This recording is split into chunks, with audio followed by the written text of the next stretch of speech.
The A of OSVEA. How do we help a student accept the shot through developing a growth mindset? How do we get that individual to value the process more than the outcome? Simple, the OSVEA scorecard. Once a student has engaged in all of the games that we've been through, ones that help develop their options selection and the chunking process, ones that help them develop their visualization and execution and evolve automation, it's now time to make them accountable for this. And we do that with the OSVEA scorecard. So you can see on the screen my OSVEA scorecard, and I'm now about to hit a shot, go through my process, and I'm gonna attempt to score the process rather than value the outcome. You can see my scorecard on the screen behind me, and it states my goal for each component of OSVEA. So when assessing my options, I want to look at the environment, the wind, slope, the lie of the golf ball, and then based on that, I pick 3 areas where I could potentially hit the ball: a safe one, a moderate one, and an aggressive one. And then it's up to me to select one of those areas, the shot shape and club that is going to get the ball to that area.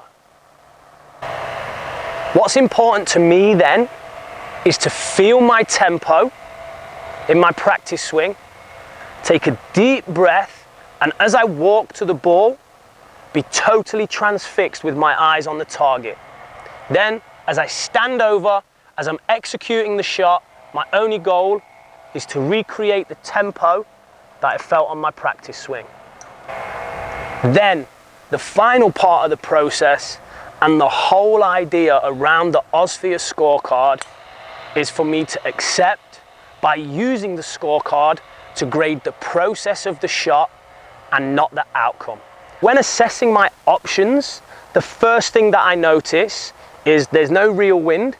It's obviously a fantastic lie because it's a tee shot, and the fairway, it slopes left to right. So we're probably gonna have to aim a little bit more down the left side. Then the hole is only 400 yards. So I could potentially hit a hybrid to the top of the slope.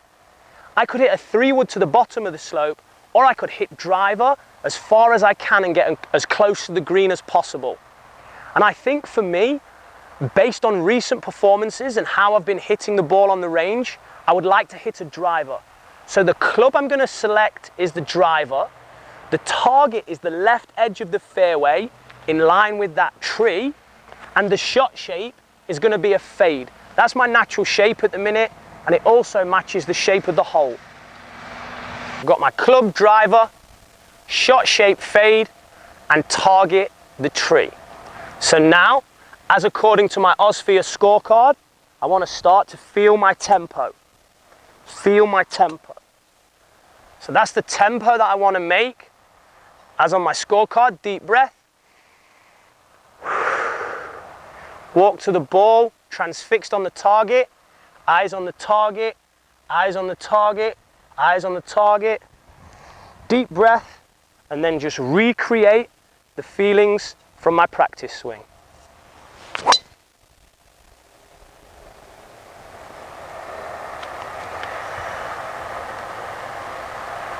Okay, so now time to accept my options. Did I take in all the information that I needed to? Did I look at my 3 options? Aggressive, moderate, and safe. Yes, I did. So I can score that one 10 out of 10. Did I select a target, a shot shape, and a club? Yes, I did. And I think I did that well. I really liked the aggressive play on this hole. So 10 out of 10. Visualization process. The breath was good. It was relaxing. Was the practice swing as deep as it could be? Maybe not. I was definitely transfixed on the target as I walked to the ball. So I'm going to give that an 8. I think the practice swing could have been deeper. And then as I was over the ball, I really focused on just recreating that same tempo that I felt in my practice swing. I think I did a good job there. maybe not perfect, so I'll give that a 9. And my acceptance obviously is 10 out of 10, as right now, in this moment, I'm grading the process, not the outcome. I'm developing psychological habits of excellence by becoming a golfer that is process orientated, not outcome orientated. This is going to allow me to control what I can control, relax, enjoy golf more, and hopefully, as I enjoy this great game, start to perform to a higher level. Ooh, killed that tee shot as well. That went freaking miles. As well as encouraging a growth mindset, the A of OSVEA can help a student achieve what the research would term optimal arousal. Arousal is a blend of psychological and physiological activity in a person. Highly aroused individuals are mentally and physically activated. At Game Like Training, we talk a lot about the mind-body connection and the role that this plays in helping students access their best golf swing mechanics. Achieving optimal arousal plays a huge role in this. Acceptance, via grading the process of a golf shot and not the outcome, can contribute to optimal arousal and therefore can contribute to better golf swings being achieved. We can use the inverted U hypothesis to represent this in a golfer. Behind me on the TV screen, we can see the diagram of the inverted U hypothesis. Along the horizontal axis is activation or arousal, those terms are interchangeable, and on the vertical axis we can see performance. Now, as activation increases, we can see that performance increases all the way from point A to point X. However, at point X, as activation continues to increase, performance actually begins to decline. So what does this tell us? This tells us that optimal activation for an individual is at point X. So players have to train in a fashion that pushes their arousal or their activation level along this curve, and then be faced with challenges where psychological and physical stresses are going to be present and learn to inoculate these. Unfortunately, all too often, golfers, when they practice, they're at point A. Low activation and lower performance.